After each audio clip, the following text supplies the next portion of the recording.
नमस्कार. आता आपण मटेरियल अँड मेटलर्जिकल फिजिबिलिटी काय आहे, कास्टिंगचा टेक्निकल रिव्ह्यू करत असताना त्या पार्टचा मटेरियल आणि मेटलर्जिकल फिजिबिलिटी कशा प्रकारे केली जाते हे पाहूया. सर्वप्रथम आपण मटेरियल आणि मेटलर्जिकल फिजिबिलिटी करण्यासाठी जी आपण वर्क इन्स्ट्रक्शन तयार केलेली आहे ती काय आहे ही समजून घेऊया. याचा ऑब्जेक्टिव्ह आहे to evaluate and confirm the feasibility of material and metallurgical requirements for customer drawings, ensuring selected grades and specification can be consistently achieved in casting production. Casting सातत्याने प्रोडक्शन मध्ये तयार करत असताना ड्रॉइंग मध्ये मटेरियलच्या मेटलर्जिकलच्या ज्या ग्रेड संदर्भात जे काही स्पेसिफिकेशन्स दिलेले आहेत तर त्याची फिजिबिलिटी आपण करू शकतो का हे शोधणं हा आपला प्रमुख ऑब्जेक्टिव्ह आहे. आणि या स्कोपमध्ये प्रत्येक नवीन टेक्निकल रिव्ह्यू साठी आलेला पार्ट हा ऍप्लिकेबल असणार आहे. आणि याची रिस्पॉन्सिबिलिटी कुणाची आहे तर टीआर रिव्ह्यू चा जो इंजिनियर आहे तो सर्व ड्रॉइंग मटेरियल रिक्वायरमेंट रिव्ह्यू करेल आणि नॉट फिजिबल जे काय असेल तर ते कन्सर्न नोट डाऊन करेल. मेटलर्जिस्ट कन्फर्म करेल chemical composition, mechanical property and special metallurgical condition. And TR head consolidate करेल की त्याची जे पॉइंट काढलेले आहेत तर त्याची feasibility, consolidated feasibility review and communicate with customer if needed. Customer सोबत जर गरज लागली तर त्या मॅन्युफॅक्चरिंग फिजिबिलिटीची मेटलर्जी संदर्भात कस्टमर सोबत डिस्कस करेल. आणि फायनल एनपीडी हेड या फिजिबिलिटीला अप्रूव्हल देईल. ही मेटलर्जिकल फिजिबिलिटी करण्यासाठी आपल्याला इनपुट काय आहे? इनपुट आहे पहिलं की customer drawing with material specifications आणि त्या ड्रॉइंग प्रमाणे उपलब्ध असणारे किंवा मेन्शन केलेले रिलेव्हेटिव्ह मटेरियल स्टँडर्ड्स. मग आपल्याला हे work instruction step by steps वाचावे पाहिजे की कशा पद्धतीने आपण मेटलर्जिकल फिजिबिलिटी वर्कआउट करणार आहे. तर त्यासाठी पहिली स्टेप आहे मटेरियल ग्रेडची अवेलेबिलिटी चेक करायचं. जो मटेरियल आपण सिलेक्ट केलेला आहे किंवा कस्टमरनं डिफाईन केलेला आहे तर त्याची मटेरियलची ग्रेडची अवेलेबिलिटी आहे का. Check if the specified material grade is standard or customer specified. Specified जे मटेरियल केलेलं आहे त्याचं स्टँडर्ड्स, कस्टमरचं स्पेसिफिकेशन काय आहे हे चेक करायचं. To confirm raw material sourcing feasibility. कशासाठी तर ते मटेरियल आपल्याकडे अवेलेबल आहे का, त्या मटेरियलसाठी लागणारे रॉ मटेरियल्स आपल्याकडे अवेलेबल आहे का, सोर्सिंगची फिजिबिलिटी आपल्याला आहे का हे पाहण्यासाठी. आणि हे काम करेल टीआर इंजिनियर. कुठून घेईल तर त्याचे डायमेन्शन्स घेईल ड्रॉइंग आणि मटेरियलच्या डाटाबेस मधून. आणि टेक्निकल रिव्ह्यू करत असताना ही फिजिबिलिटी करणं अपेक्षित आहे. Cross check standard specification if with internal availability. जे स्टँडर्ड्स आहे तर त्याचं स्पेसिफिकेशन आपल्या इंटरनल मटेरियलच्या अवेलेबिलिटी प्रमाणे व्हेरीफाय सुद्धा करून घेतलं पाहिजे. त्यानंतर दुसरी स्टेप होती केमिकल कॉम्पोजिशन फिजिबिलिटी. यामध्ये आपल्याला काय करायचं, verify if foundry can achieve required chemical composition consistently. म्हणजे जे केमिकल कॉम्पोजिशन कस्टमरनं स्पेसिफाईड केलेलं आहे ते केमिकल कॉम्पोजिशन आपल्याला मास प्रोडक्शन मध्ये कन्सिस्टन्स मध्ये मेंटेन करणं फिजिबल आहे का. कारण हे जर फिजिबल नसेल तर आपल्याला मेटलर्जिकल ज्या कंप्लायन्स करायच्या आहेत तर त्या फुलफिल करू शकणार नाही. याच्यासाठी आपल्याला ही केमिकल कॉम्पोजिशनची कन्सिस्टन्सी रिव्ह्यू करायची आहे. आणि रिव्ह्यू कोण करणार तर टीआर इंजिनियर आणि मेटलर्जिस्ट करेल आणि डिस्कस करेल क्वालिटी अँड प्लांट हेड बरोबर. Achieve special alloying element requirement. या मटेरियलमध्ये सर्व chemical specifications, mechanical property define करत असताना काही स्पेशल एलिमेंट ऍडिशन आहेत का, ज्याचा इम्पॅक्ट कास्टिंगच्या क्वालिटी बरोबरच कास्टिंगच्या कॉस्टिंग मध्ये सुद्धा पडू शकतो, हे आपल्याला समजून घेण्यासाठी स्पेशल अलॉइंग एलिमेंटची रिक्वायरमेंट समजून घ्यावी लागेल, ज्याच्यामध्ये निकेल, मॉली, क्रोमियम, कॉपर असे एलिमेंट असू शकतात. To access cost impact and supply feasibility. हे टीआर इंजिनियर आणि मेटलर्जिस्ट करेल आणि डिस्कस केलेले पॉइंट हे क्वालिटी आणि प्लांट हेड बरोबर रिव्ह्यू केले जातील. Geometry suitability of material. काही वेळा कास्टिंगची जिओमेट्री ही त्या पाहिजे ज्या मेटल किंवा मटेरियल बरोबर आहे त्याबरोबर मॅच होत नाही. तर अशा प्रकारे काय बिहेवियर आहे का. उदाहरणासाठी कास्टिंगची वॉल थिकनेस कमी आहे आणि हे मटेरियल आपल्याला एचजीएन मध्ये बनवायचं आहे, तर कमी वॉल थिकनेस असलेला पार्ट, कमी वॉल थिकनेस असणारा पार्ट आपल्याला डेव्हलप करत असताना कोल्ड शेट किंवा ब्लो होलचे रेजिस्ट्रेशन येण्याची शक्यता जास्त आहे. डिफेक्ट फ्री कास्टिंग आपल्याला प्रोडक्शन करायचे असेल तर कास्टिंगची जिओमेट्री त्या मटेरियल बरोबर सुद्धा आपल्याला कम्पेअर करून पाहायला पाहिजे आहे. मग हे टीआर इंजिनियर करणार, त्यासाठी सिम्युलेशनचा इंजिनियरची मदत लागली तर तो सिम्युलेशनचा इंजिनियर सुद्धा आपल्या त्या ठिकाणी मदत करणार आणि कास्टिंग सिम्युलेशन करून किंवा आपल्या एक्झिस्टिंग पार्टच्या नॉलेज पासून आपण ही फिजिबिलिटी आपण रिव्ह्यू करणार. पार्टची दुसरी गोष्ट आहे की श्रिंकेज टेंडन्सी चेक करायची. जो पार्ट आपण काढणार आहोत तर तो पार्टची मटेरियल ग्रेड कोणती आहे, बिहेवियर कसा आहे, त्या पार्ट किती टक्के श्रिंकेज होऊ शकतो, हे आपल्याला डिफाईन करायचं आहे. त्यानुसार आपल्याला कशा रायझर आणि मेथडिंगची रिक्वायरमेंट फुलफिल करण्यासाठी, आणि ही आपल्याला सिम्युलेशन रिपोर्ट मध्ये सुद्धा आपल्याला कळू शकेल. कास्टिंग आपल्याला L0 सिम्युलेशन केल्यानंतर पार्ट मध्ये श्रिंकेज व्हॉल्यूम किती येत आहे हे आपल्याला समजू शकतं. नेक्स्ट आहे फ्लुइडिटी ऑफ मोल्टन मेटल. जो मोल्टन मेटल आपण कन्सिडर करणार आहोत तर त्या मोल्टन मेटलची फ्लुइडिटी किती आहे. जर लो कार्बन, लो सिलिकॉन असेल तर मेटलची फ्लुइडिटी कमी असते, ज्यामुळे आपल्याला कास्टिंग रिलेटेड डिफेक्ट जास्त मिळू शकतात. हाय कार्बन, हाय सिलिकॉन असेल तर त्यावेळी हाय सिलिकॉनमुळे सुद्धा मेटलची फ्लुइडिटी कम्पॅरेटिव्हली कमी होते. तर असे काही टर्म्स आहेत का हे आपल्याला पाहावे लागेल, जेणेकरून कास्टिंगचे फिलिंग प्रॉपर होईल. आणि यासाठी आपल्याला सिम्युलेशन इंजिनियर आणि टीआर इंजिनियर मदत करू शकेल. त्यांच्याकडून आपल्याला हे डाटा मिळू शकतो आणि कास्टिंगचा गेटिंग आणि सिम्युलेशन करून हे आपल्याला मिळू शकतं. हार्डनेस आणि मेकॅनिकल प्रॉपर्टीची रिक्वायरमेंट. स्पेसिफाईड केलेल्या मटेरियलच्या ग्रेडमध्ये कोणकोणते मेकॅनिकल प्रॉपर्टी, हार्डनेसची रिक्वायरमेंट काय आहे, कास्टिंगच्या जिओमेट्री प्रमाणे, डिफाईन केलेल्या केमिकल कॉम्पोजिशन प्रमाणे त्या मेकॅनिकल प्रॉपर्टी आणि हार्डनेसची रिक्वायरमेंट अलाइन आहे का, हे सुद्धा आपल्याला पाहणं तितकंच गरजेचं आहे, जेणेकरून भविष्यामध्ये आपल्याला डेव्हिएशन्स घ्यावे लागणार नाही किंवा काही डेव्हिएशन लागले तर आताच आपण कस्टमर सोबत ते घेत जाऊ. हीट ट्रीटमेंटची रिक्वायरमेंट आहे का, कस्टमरला तो पार्ट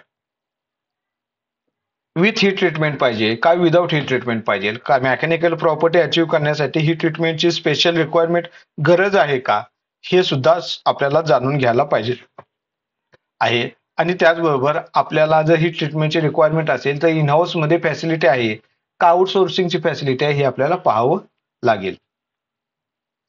स्पेशल मेटलर्जिकल कंडिशन. यामध्ये काय बघायचं आहे की identify requirements of inclusion control, nodularity in AGN. काही पार्ट मध्ये कस्टमरची स्पेसिफिक रिक्वायरमेंट असते की नोडुलॅरिटी अबाव 90% पाहिजे आहे, इन्क्लुजन लेवल किंवा रेडिओग्राफी लेवल बिलो लेवल 1 पाहिजे आहे. अशी काय स्पेशल रिक्वायरमेंट्स आहे का. मेटलर्जिकल परलाइट कंटेंट ठराविक पर्सेंटेज मध्येच पाहिजे. या आपल्याला रिक्वायरमेंट आल्या तर आपण त्यानुसार कास्टिंगच्या क्वालिटीचा प्लॅन करू शकू, क्रिटिकल मेटलर्जिकल पॅरामीटर्स आपण कंट्रोल करू शकू. आणि ही ऍक्टिव्हिटी टीआर इंजिनियर आणि मेटलर्जिस्ट या दोघांची असू शकते. इंटरनल साऊंडनेस साठी आपल्याला पाहावं लागेल की एनडीटी रिक्वायरमेंट कस्टमरची काय आहे, कशा पद्धतीनं मागितलेले आहे. RT, UT, MPI, DP test अशा पद्धतीनं आपण चेक करू शकतो. Ensure compliance with casting quality standards प्रमाणे, म्हणजे कस्टमरचे इंटरनल साऊंडनेसचे स्पेसिफिकेशन्स काय आहे, स्टँडर्ड्स काय आहे, त्या मेट्रोलॉजिकलला अनुसरून आहेत का हे आपल्याला पाहावं लागेल. आणि सगळ्यात महत्वाचा point, past rejection history. Existing similar part आपण कोणता काढत आहे का, त्या पार्टमध्ये रिजेक्शनचा हिस्ट्री कशी आहे, कोणती स्पेशल काळजी आपल्याला यामध्ये घ्यायची आहे, ही या सर्व गोष्टी आपण इथं या वर्क इन्स्ट्रक्शन प्रमाणे रिव्ह्यू करायचे आहे.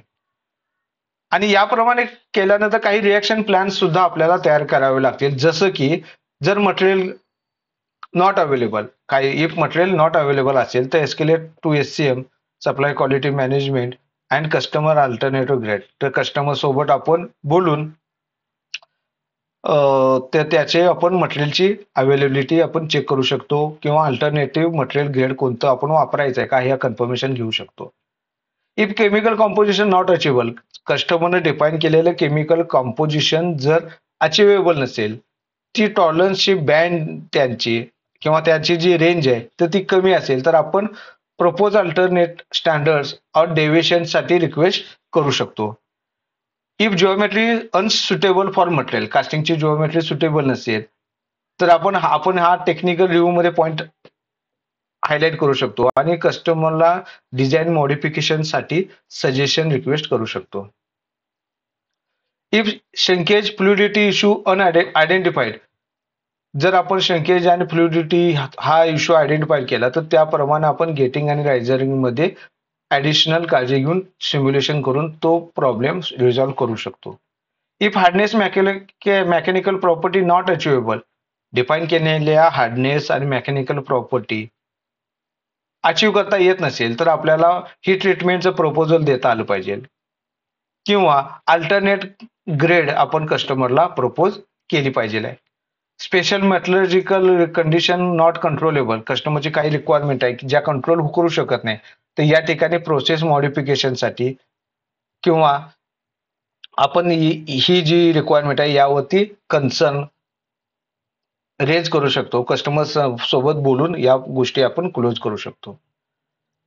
एनडीटी ऍक्सेप्टन्स टू सिग्निगेंट स्ट्रेंजंट, म्हणजे कस्टमरची रेडिओग्राफीची रिक्वायरमेंट खूप टाईट आहे, ज्याच्यामध्ये कस्टमरला एनएसडी किंवा लेवल 1 रिक्वायरमेंट आहे आणि आपण ते फुलफिल करू शकत नसेल, तर आपण कस्टमर बरोबर डिस्कस करायला पाहिजे. रिअलिस्टिक लेवल काय असू शकते हे आपण कस्टमरला सांगितलं गेलं पाहिजे. आणि कस्टमरचे पण काही पॉईंट्स आहेत, कस्टमरला इतकं टाईट स्ट्रेंजंट काय रिक्वायरमेंट आहे हे सुद्धा आपण कस्टमरकडून समजून घेतलं पाहिजे आहे. जर आपल्या एक्झिस्टिंग पार्टमध्ये रिजेक्शन हिस्ट्री मध्ये आपल्याला जास्त रिजेक्शन आहे असे समजलं, तर आपण एस्केलेट करायला पाहिजे की ती रिजेक्शन का जादा आहे, त्याच्यावरती आपण अभ्यास करायला पाहिजे आहे. आणि कस्टमर सोबत मग डायलॉग करून काय गोष्टी डिझाईन मध्ये, प्रोसेस पॅरामीटर मध्ये, केमिकल कॉम्पोजिशन मध्ये कोणत्या गोष्टी आपण चेंज करून ते रिजेक्शन कमी करू शकतो, याबद्दल सुद्धा चर्चा केली गेली पाहिजे. तर मित्रांनो, या काही गोष्टी आहेत ज्याचा वापर करून आपण हे वर्क इन्स्ट्रक्शन तयार केलेले आहेत आणि हे वर्क इन्स्ट्रक्शन आपण वाचलं तर योग्य पद्धतीने आपण चांगल्या गोष्टी भरू शकू. आता या वर्क इन्स्ट्रक्शन प्रमाणे मेटलर्जिकल फिजिबिलिटी मध्ये कोणकोणत्या गोष्टी आहेत ज्या आपण रिव्ह्यू करायच्या आहेत आणि त्या कशा भरायच्या आहेत हे सुद्धा आपण टेक्निकल रिव्ह्यूच्या फॉर्मॅटमध्ये बघू. तर प्रोसेस नंबर 70 आहे मटेरियल अँड मेटलर्जिकल फिजिबिलिटी, आणि यामध्ये टोटल 11 पॉईंट जे आपण डिस्कस केलेले आहेत ते सर्व आपण इथं कव्हर केलेले आहेत. तर मटेरियल ग्रेड अवेलेबिलिटी याचं आपण स्पेसिफिकेशन डिटेल्स मध्ये येस, उदाहरणासाठी HI 500/7 रेग्युलर मटेरियल असं आपण लिहू शकतो. स्टेटस मध्ये ओके म्हणू शकतो आणि रिमार्क आपला हा क्लोजचा येईल.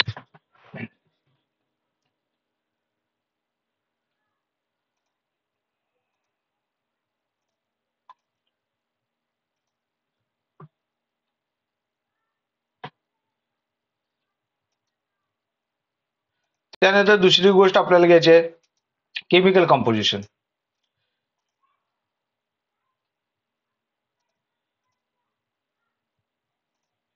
तर केमिकल कंपोजिशनसाठी chemical composition feasibility can foundry achieve consistently असा जो पॉईंट आहे तर त्या ठिकाणी सुद्धा आपण लिहू शकतो की येस इट इज फिजिबल, म्हणजे हे फिजिबल आहे इथं आपण ओके क्लोज करू शकतो.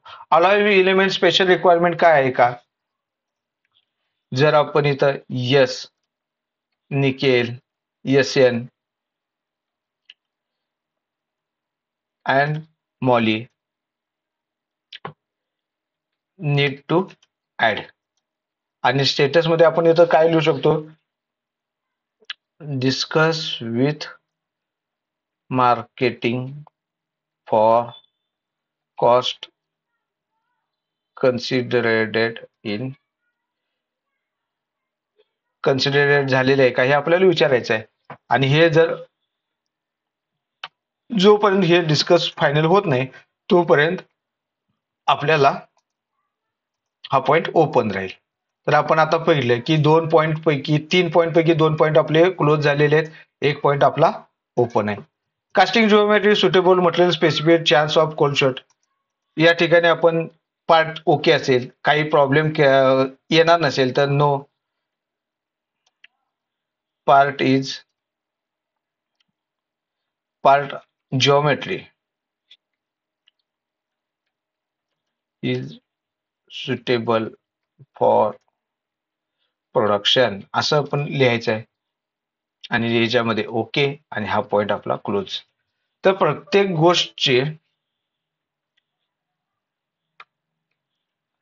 गोष्टीचं या ठिकाणी आपल्याला जस्टिफिकेशन द्यायचं आहे आणि त्याप्रमाणे किती पॉईंट्स ओपन आहेत किती पॉईंट्स क्लोज आहे हे आपल्याला समजेल. आता या ठिकाणी आपल्याला 4 पैकी 3 पॉईंट क्लोज झालेले आहेत, एक पॉईंट आपला ओपन राहिलेला आहे.